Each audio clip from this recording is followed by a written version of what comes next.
makna tentang kritis itu bisa lebih jauh atau lebih luas dari sekedar kata tanggapan dan kecaman. Kritis itu adalah proses berpikir, di mana berpikir secara rasional dan mendalam dalam merespon suatu masalah secara objektif. Nah, filsuf dua yang terkenal di situ itu beranggapan bahwa kritik atau kritisisme itu jangan berhenti pada proses berpikir, tetapi dia harus lanjut menjadi sebuah sikap.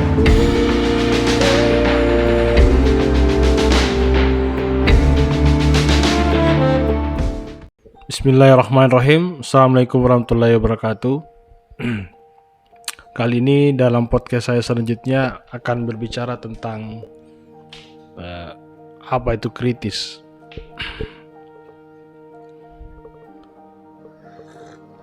Kita dalam aktivitas sehari-hari terkadang sangat sering menggunakan istilah dengan kritis, di mana kritis itu dianggap sebagai suatu dianggap oleh sebagian orang bahwa kritis adalah suatu tanggapan, suatu penolakan atau ketidaksepakatan terhadap sesuatu atau suatu narasi tertentu. Nah, tentu makna tentang kritis itu sebenarnya dalam filsafat juga mengalami berbagai pembahasan dari yang pro maupun kontra terhadap istilah kritis itu. Tapi sebelum jauh ke situ, kritis secara bahasa dalam kamus KBBI, kritis atau kritik adalah tanggapan atau kecaman. Jadi, tapi menurut saya sebenarnya makna tentang kritis itu bisa lebih jauh atau lebih luas dari sekedar kata tanggapan dan kecaman. Karena kritis itu adalah sebuah proses berpikir sebenarnya. Jadi ketika orang bersikap kritis terhadap suatu narasi tertentu, itu sebenarnya bisa lebih luas, karena kritis itu adalah proses berpikir, di mana berpikir secara rasional dan mendalam dalam merespon suatu masalah secara objektif. Objektif di sini dapat dimaknai sebagai sikap yang mandiri, tanpa tekanan, artinya proses berpikir mengolah atau mengidentifikasi suatu masalah itu betul-betul bersumber dari manusia itu sendiri atau orang itu sendiri. Jadi kritis itu sebenarnya adalah proses berpikir, di mana dia tidak bisa dimaknai hanya sekedar kecaman ataupun tanggapan, karena dia adalah proses berpikir yang dimana wujud dari hasil berpikir itu berbentuk penolakan ataupun kecaman. Jadi bukan pada kecamannya, tetapi pada proses untuk sampai ke sana. Itu yang disebut dengan kritis, di mana ada proses berpikir atau mundur sejenak ketika merespon sebuah wacana atau sebuah permasalahan, lalu mengidentifikasi, lalu dianalisis, kemudian membuat simpulan-simpulan, membuat keputusan, apakah menerima seluruhnya narasi yang tersebut, ataukah menerima sebagian atau menolak seluruhnya narasi atau pernyataan yang direspon. Itulah kritis sebenarnya.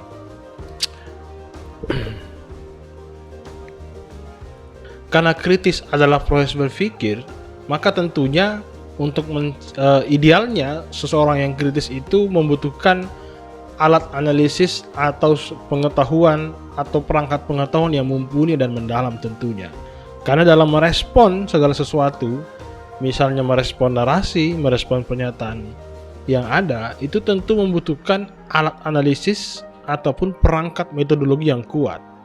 Bagaimana kita merespon sebuah masalah ekonomi ketika kita tidak paham tentang apa itu ekonomi secara mendalam? Bagaimana kita merespon tentang militer ketika kita tidak tahu sejarah militer? Tentu untuk menjadi orang kritis memerlukan perangkat analisis, perangkat pengetahuan secara holistik dan mendalam tentunya. Itulah maka perlu juga sebenarnya kita mengkritisi dari pemahaman atau definisi yang sempit tentang kritis, di mana kritis hanya dimaknai sebagai kecaman dan tanggapan, karena kritis itu adalah kerja-kerja yang mendalam dari proses berpikir itu, di mana kita mengidentifikasi dan membutuhkan perangkat pengetahuan yang mumpuni untuk sampai ke sana. Tentu bisa dipahami bahwa kritis bukan adalah sekedar berbeda bukan sekedar dikotomis, dan kritis bukan sekedar tidak sepakat, tetapi ada hal yang melatari itu. Itulah yang karena ketidaksepakatan, penolakan itulah adalah simpulan sebenarnya dari proses berpikir. Nah, untuk sampai ke sana sebenarnya itulah langkah awal yang disebut dengan kritis, di mana saya ulangi lagi, kritis adalah bagaimana kita mengidentifikasi, mundur sejenak untuk merespon sebuah narasi atau sebuah wacana, lalu kita mengidentifikasi, mengevaluasi, memetakan secara holistik, secara mendalam, lalu membuat kesimpulan dan membuat putusan-putusan, apakah menerima secara menyeluruh, menolak sebagian dan menerima sebagian, atau menolak seluruh dari wacana tersebut. Itulah sikap kritis sebenarnya.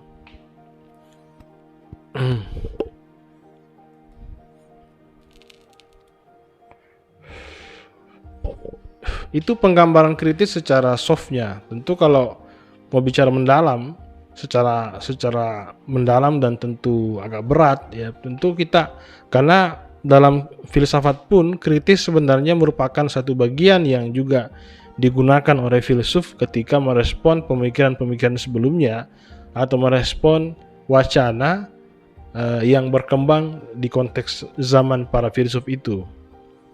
Contoh misalnya bagaimana seorang Immanuel Kant melakukan kritik terhadap perdebatan kusir antara kaum rasionalis dan empiris, ataupun bagaimana Hegel menggunakan juga kritisisme dalam kritik pemikiran Immanuel Kant yang tadi.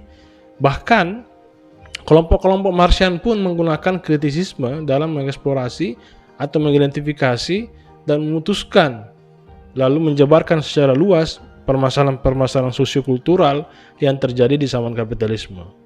Jadi sebenarnya perangkat kritis itu seperti halnya bagaimana kita melihat kritis dalam skala kecamatan dalam pengandaian saya, ataupun kita memandang kritis dalam skala kabupaten atau skala nasional. Tentu bukan persoalan benar dan yang salah, tetapi persoalan porsi mana yang kita gunakan.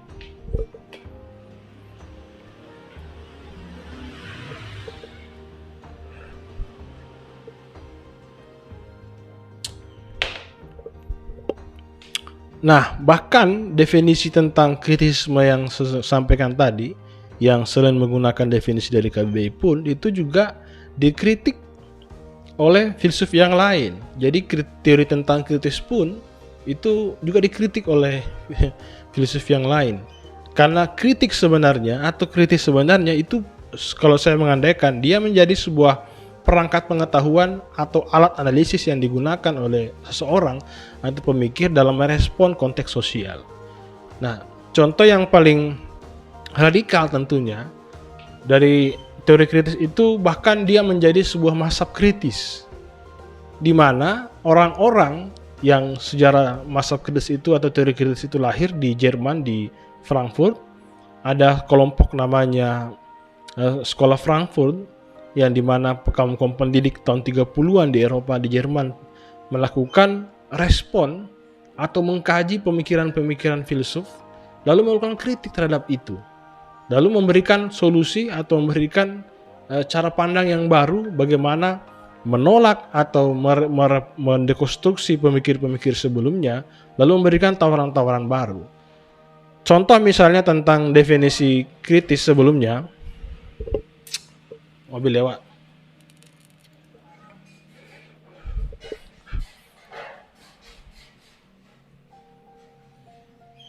Contoh misalnya tentang definisi kritis yang mengandaikan bahwa kritik adalah proses berpikir yang secara objektif dan secara rasional dalam merespon permasalahan. Itu pun dikritik oleh orang-orang neo-Marxian. Bagaimana neo-Marxian beranggapan bahwa kritik itu bukan hanya berhenti pada proses berpikir, tetapi dia menjadi sebuah sikap yang perlu dilakoni. Jadi ada filsuf yang sebelumnya, orang-orang masa kritis atau teori kritis, yang ketika mereka membuat sendiri makna kritis secara mandiri, secara objektif, mereka mengandaikan bahwa pemikir-pemikir sebelumnya hanya mengandaikan sebuah kritisisme itu hanya sampai kepada proses berpikir. Nah, sementara orang-orang kritis, orang-orang Frankfurt tadi, seperti Horkheimer dan Adorno itu, nah filsuf dua yang terkenal di situ, itu beranggapan bahwa kritik atau kritisisme itu jangan berhenti pada proses berpikir, tetapi dia harus lanjut menjadi sebuah sikap. Jadi dalam teori kritis yang disampaikan orang sekolah Frankfurt menawarkan sebuah gagasan bagaimana kritisisme itu tidak berhenti pada proses berpikir, tetapi dia harus juga menjadi sebuah lakon, harus ditunjukkan dalam bentuk sikap. Nah, tentu untuk menjelaskan ini tentu agak berat tentunya, karena orang-orang kritis itu atau yang menganut teori kritis dari masa Frankfurt punya pemahaman atas dan merespon konteks sosial pengetahuan yang terjadi pada Jerman pada waktu itu.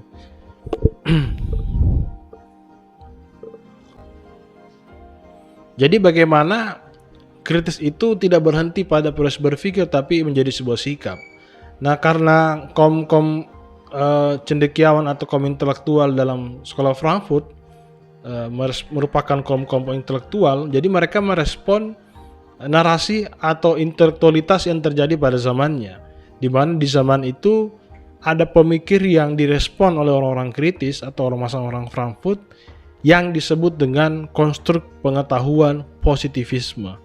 Positivisme sebenarnya mungkin asing bagi sebagian besar orang, tetapi kalau orang yang berkecimpung dalam ilmu sosial ataupun ilmu filsafat tentu pasti paham atau kenal yang disebut dengan positivisme. Jadi positivisme itu bisa dikatakan di Indonesia ini sedang kita gunakan di mana-mana, di mana perangkat pengetahuan positivisme substansinya adalah bagaimana ilmu pengetahuan itu harus bersifat nyata, terukur dan ilmu pasti. Nah, maka kemudian itulah kemudian yang dipakai dalam dunia akademik, dalam dunia pendidikan, bahkan segala lini kehidupan kita di Indonesia itu menggunakan perangkat pengetahuan itu, di mana segala sesuatu itu harus dimatematiskan. Karena sejarah positivisme sebenarnya adalah bagaimana menggunakan ilmu alam yang seperti matematika, fisika itu ditarik untuk membaca konteks sosial. Maka sebenarnya wujud teori sosial dari positivisme itu dulunya bernama fisika sosial. Karena yang saya bilang tadi bahwa ada Auguste Comte, seorang pemikir yang pencetus dari paham positivisme, itu menggunakan ilmu fisika untuk membaca konteks sosial masyarakat.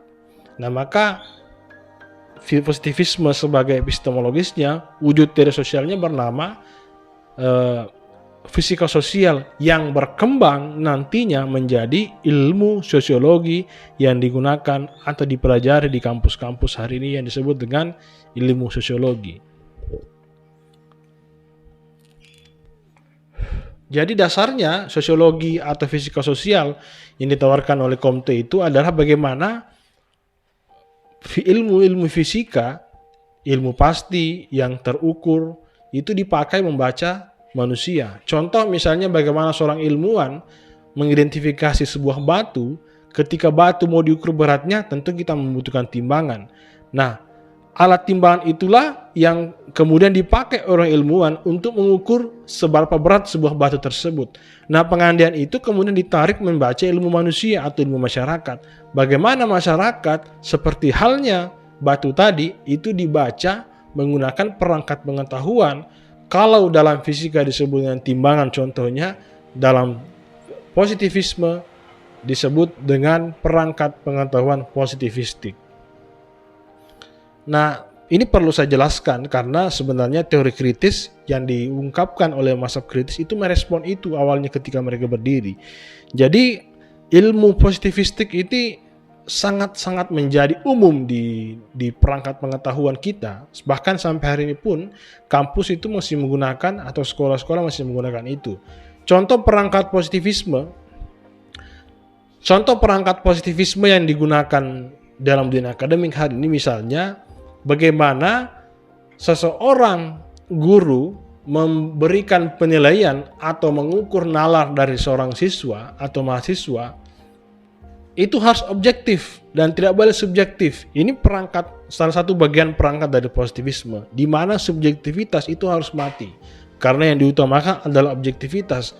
Seorang guru tidak boleh subjektif menilai siswa berdasarkan perasaan, tetapi bagaimana siswa atau nalar atau pengetahuan atau kepala siswa itu diukur menggunakan perangkat positivistik. Misalnya secara matematika berapa kali hadir, berapa kali angkat tangan, berapa kali kumpul tugas, ikut ujian dapat nilai berapa, dan akumulasi itulah kemudian maka memunculkan berkesimpulan kepada apakah nilainya kalau mahasiswa namanya A, B, C, dan D ataupun lulus tidak lulus. Jadi itulah contoh konkret dari perangkat pengetahuan yang disebut dengan positivisme. Nah, dalam dunia media pun seperti itu, bagaimana seorang wartawan itu harus positivistik. Karena tidak boleh seorang wartawan itu subjektif membuat berita. Dia harus berjarak dengan objeknya sehingga membuat putusan-putusan, membuat tulisan di media itu harus objektif, di mana tidak boleh ada unsur subjektivitas dalam nilai berita. Ini contoh yang saya pikir meskipun kita agak awam dengan istilah positivisme, tetapi sejatinya pemahaman ini kita lakoni bahkan ke dalam kehidupan sehari-hari tanpa kita sadari. Nah, sejarah teori kritis yang dibawa oleh masa Frankfurt itu merespon itu. Bagaimana menurut orang-orang Frankfurt dalam sekolah Frankfurt itu dan di tahun 30-an seperti Horkheimer itu mengkritik atau menggunakan metode kritisisme ketika menjelaskan atau merespon terhadap narasi positivisme.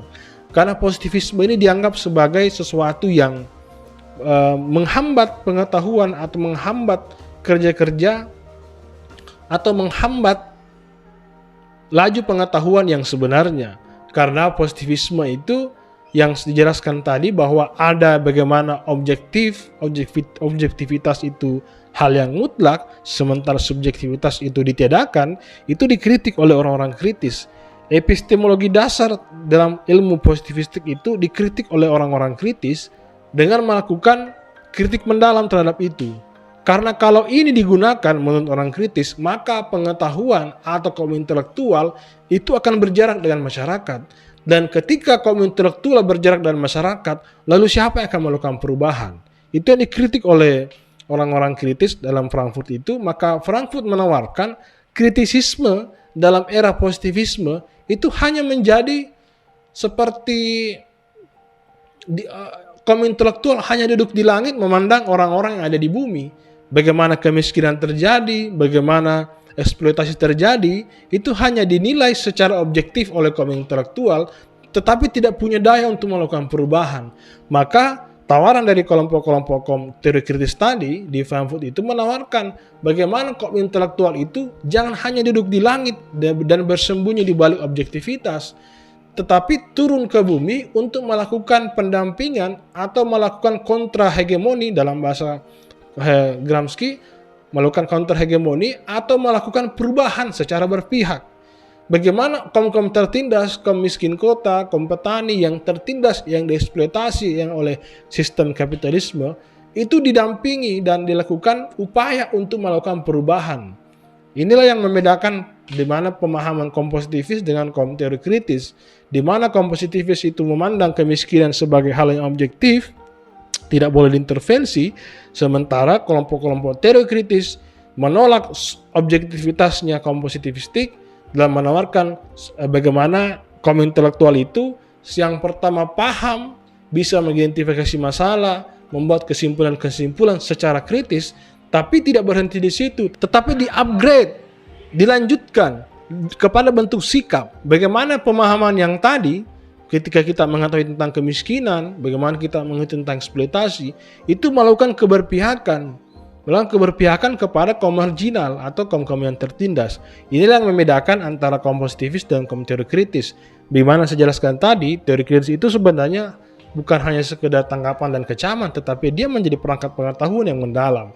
Jadi ketika kita gunakan teori kritis ala Frankfurt, itu akan membentuk sikap dan pemikiran secara kritis, di mana kaum intelektual itu tidak berhenti, tidak duduk di langit memandang tentang kemiskinan yang di bawah sana di bumi ini, tapi turun ke bawah melakukan keberpihakan secara subjektif untuk mendorong bagaimana ada perubahan sosial menuju masyarakat yang sejahtera. Itu pandangan teori kritis.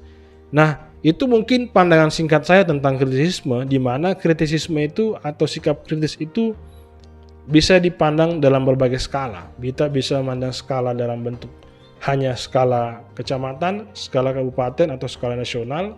Nah, terkait intinya saya mau jelaskan sebenarnya untuk menjadi kritis itu tentu ada berbagai tingkatan-tingkatan pemahaman yang berbeda. Dan yang saya ingin sampaikan sebenarnya bahwa kritisisme itu bukan hanya sekedar pengandaian-pengandaian atau kecaman tanggapan, tetapi dia bermakna luas dan bahkan bisa menjadi perangkat pengetahuan dalam membaca atau merespon kejadian sosial di kehidupan kita. Kurang ajar itu ayam, pika potong. Nah, mungkin itu singkat saya, nanti kita bisa jelaskan diurai lebih mendalam. Apakah mau eksplorasi lebih mendalam dalam podcast tertentu tentang positivistik ataupun tentang teori kritis, tergantung tanggapan teman-teman. Terima kasih. Assalamualaikum warahmatullahi wabarakatuh.